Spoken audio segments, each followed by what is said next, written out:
Oke, apa kabar teman-teman? Datang lagi di channel saya. Hari ini saya akan membahas sedikit tentang masalah uang yang sudah tersedia di pemerintah untuk penanganan COVID dan tunjangan untuk tenaga kesehatan. Jadi uang yang ada atau uang yang disediakan yaitu sekitar 75 triliun.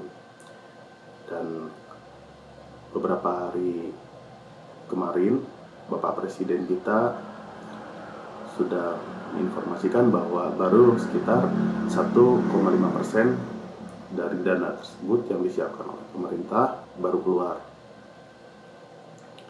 Nah, dana tersebut harapnya digunakan untuk pemulihan ekonomi atau untuk memberikan tunjangan kepada tenaga-tenaga kesehatan yang menangani COVID. Hanya saja sepertinya pemerintah sedang kesulitan untuk menyalurkan dana tersebut. Jadi di sini saya sudah tulis beberapa hal yang mungkin terjadi sehingga pemerintah kesulitan untuk mencairkan dana tersebut. Kemungkinan yang paling besar itu dari birokrasi, teman-teman. Birokrasi yang sangat panjang dari bawah ke atas dan dari atas ke bawah. Maksudnya apa itu? Jadi contoh, misalkan dalam satu instansi rumah sakit yang sudah ditunjuk oleh pemerintah untuk penanganan COVID, tentunya mereka harus mengumpulkan data tenaga kesehatan mereka. Setelah itu, mereka harus menyetorkan atau melaporkan data tersebut ke pemerintah daerah atau dinas kesehatan. Setelah dari situ, harus dilaporkan ke provinsi. Dari level provinsi baru ke pusat. Nah, setelah nyampe pusat, dari total data tersebut, itu akan dikeluarkan uang melalui provinsi, dari provinsi melalui Pemda atau dinas kesehatan daerah, baru ke instansi. Nah, udah gitu baru dari instansi baru ke tenaga kesehatannya sendiri. Itu belum lagi ditambah waktu untuk saling menunggu dari pihak-pihak lain. Contoh, misalkan kan di salah satu kota itu terdapat beberapa rumah sakit atau instansi puskesmas misalkan. Mereka akan menunggu sampai datanya terkumpul semua. Jika ada salah satu instansi yang masih terlewat, itu pasti ditunggu. Saya tahu kekhawatiran itu soalnya pasti kan tidak ada seorang pun yang menginginkan bahwa ada orang yang sampai terlewat gitu ya, ada instansi yang terlewat. Karena bisa jadi masalah besar nanti. Ketika salah satu instansi terlewat, nanti nunggu untuk pelaporannya lama lagi kalau ketinggalan gitu. Dan nggak bisa seperti itu. Pasti pemerintah juga menginginkan atau berharap semuanya sekaligus. Masalahnya gini, kalau semuanya pengen sekaligus, hal itu paling sulit dilakukan. Gitu. Bayangin aja sekarang untuk sensus aja itu nggak bisa sekaligus. Bahkan data sensus sekarang pun nggak akurat. Banyak data-data yang nggak akurat. Nah, jadi permasalahannya kan kita udah tahu sekarang. Berarti sulitnya untuk mengumpulkan data yang akurat. Di sini saya tulis juga pertama tadi, yaitu yang takut ada yang terlewat salah satu instansi atau tenaga kesehatan. Dan nanti kalau misalkan ada yang terlewat, misalkan itu bisa jadi bagian dari pemerintah itu akan disalahkan gitu. Nah, yang saya khawatirkan lagi juga takut terlalu sedikit, karena dana ini sangat besar. Jadi peluang untuk, mohon maaf tidak menyebutkan saya untuk salah satu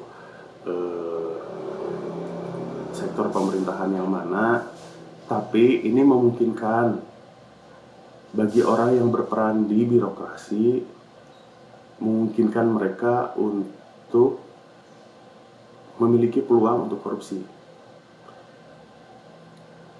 Contoh misalnya karena tahu bahwa uangnya besar, uang yang tersedianya besar, ini bisa ditambah-tambahin teman-teman. Data ini bisa dibuat. Data ini bisa dibuat. Data yang tidak valid, yang tidak sesuai, yang tenaga kerjanya tidak ada, contoh misal, itu bisa dibuat. Dan saya yakin itu mudah. Sehingga nanti dari pusat itu memberikan dana yang berlebih. Nah, kelebihan dananya ya teman-teman pasti tahu sendirilah.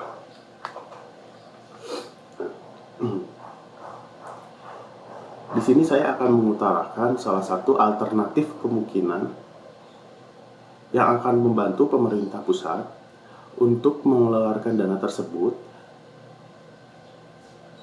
tanpa harus melalui birokrasi yang berbelit-belit. Gini teman-teman, pemerintah sudah menunjuk rumah sakit atau fasilitas kesehatan untuk penanganan COVID. Jadi, instansi tersebut sudah tahu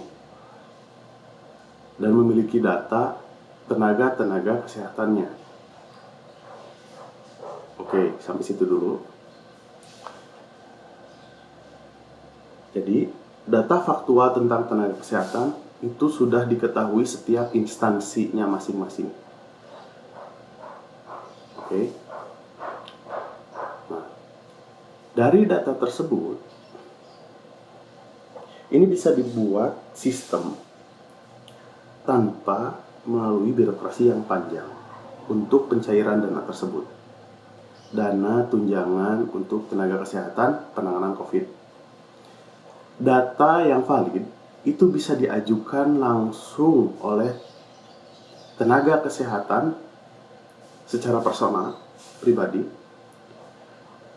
Mereka mengumpulkan data tersebut dan data tersebut diverifikasi oleh instansi yang terkait.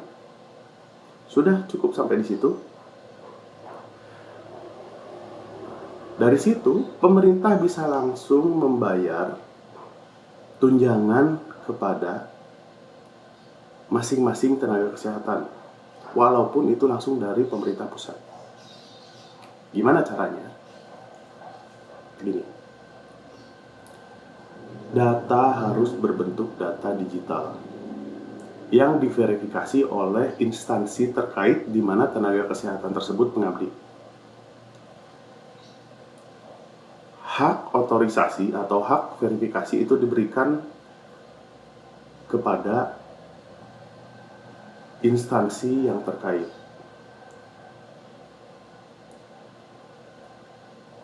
Jadi datanya nggak mungkin nggak benar, karena pekerjanya yang mengajukan sendiri. Setelah itu diverifikasi oleh instansi tersebut. Nah, di sini data tersebut jadi valid. Dengan kata lain, bahwa tenaga kesehatan yang sudah memverifikasi data tersebut kepada instansinya masing-masing itu sudah bisa mendapatkan haknya. Hak mendapat tunjangan sebagai tenaga kesehatan yang menangani COVID.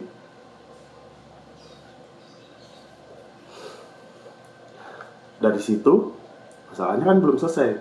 Sekarang tapi pemerintah sudah tahu data faktualnya.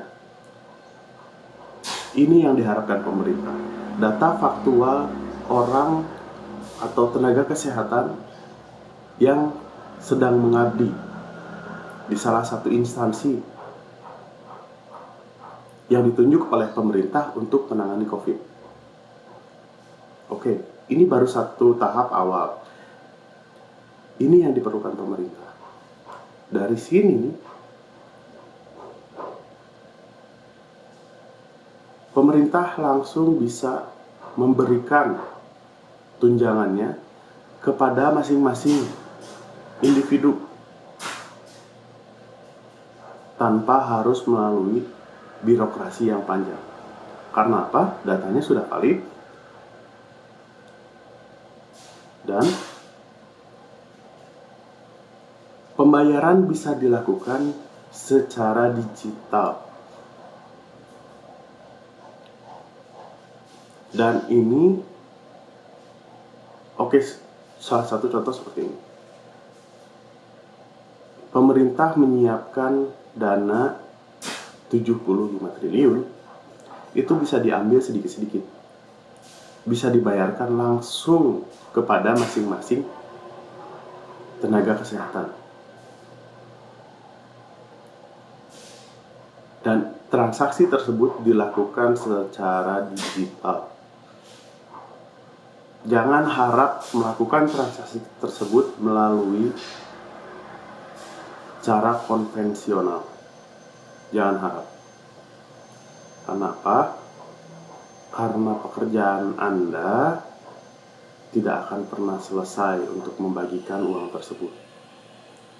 Dengan bantuan pembayaran digital, perbankan digital, itu bisa membantu Anda mengalirkan uang lebih cepat. Sekarang apalagi yang jadi pertanyaan? Apalagi yang jadi masalah? Tentu saya juga mengerti pasti banyak perdebatan di sini. Tapi masalahnya apa lagi? Seandainya kalau memang masih ada masalah lain, ya ceritakan di sini, di channel ini. Sebutin masalah lainnya apa. Sebagai penyelenggara ya, saya nanya ini sebagai penyelenggara pemerintahan, bukan kepada tenaga kesehatan. Karena gini, saya yakin betul nanti ketika sudah berjalan sistem seperti ini, semua tenaga kesehatan, semua personel akan melakukan pendaftaran tersebut, akan melakukan pendataan tersebut secara pribadi melalui aplikasi di handphone. Jadi nanti ini akan berbentuk aplikasi di handphone. Mereka bisa menyertakan STR, SIK, surat izin-izin lainnya, foto KTP, data pribadi, nomor rekening, atau misalnya menggunakan salah satu metode pembayaran online atau digital yang sudah kita ketahui seperti contoh GoPay, OVO, dan lain-lain lah. Jadi ini masalah bukan untuk diperdebatkan oleh tenaga kesehatan. Karena begini, setelah mereka bikin aplikasi, itu satu-satunya jalan mereka untuk mendapatkan tunjangan tersebut. Dan itu sangat mudah, itu dilakukan oleh sendiri. Kalau memang Anda nggak bikin aplikasi tersebut, dan Anda tidak memverifikasi kepada instansi tempat di mana Anda bekerja, ya Anda nggak akan kebagian uang itu. Semudah itu kan? Ya jadi pasti tenaga kesehatan pun mau gitu untuk bikin data tersebut, gitu, untuk menyiapkan data tersebut. Gitu.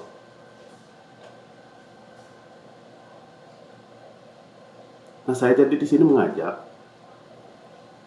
kepada developer, pihak pengembang yang merasa mampu dan merasa iba dengan keadaan seperti saat ini, mau bekerja untuk atau mau ikut berkontribusi untuk memperbaiki keadaan ini dalam rangka untuk membantu negara kita. Jadi kita bertanggung jawab kepada negara kita itu bukan hanya dari pemerintah. Kita tidak bisa segala sesuatunya membebankan kepada pemerintah, karena kapasitas pemerintah pun terbatas. Apalagi sudah dalam pemerintahan, banyak konflik of interest. Nah, kita bangun dari bawah, dari masyarakat untuk mendukung program ini. Ini program yang sangat sederhana. Ini sistem yang sangat sederhana menurut saya. Mungkin yang lain pasti pengen berdebat, berargumen, macam-macam.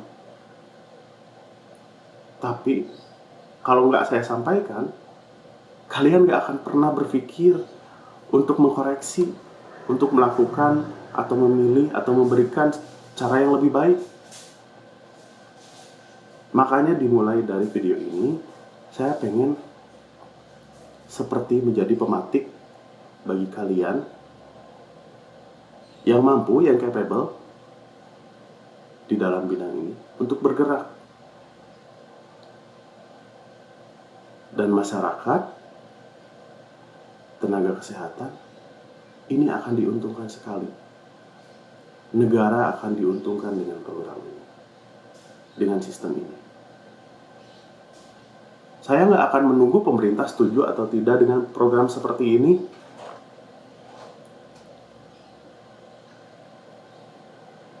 Seandainya memang ada masalah lain, atau memang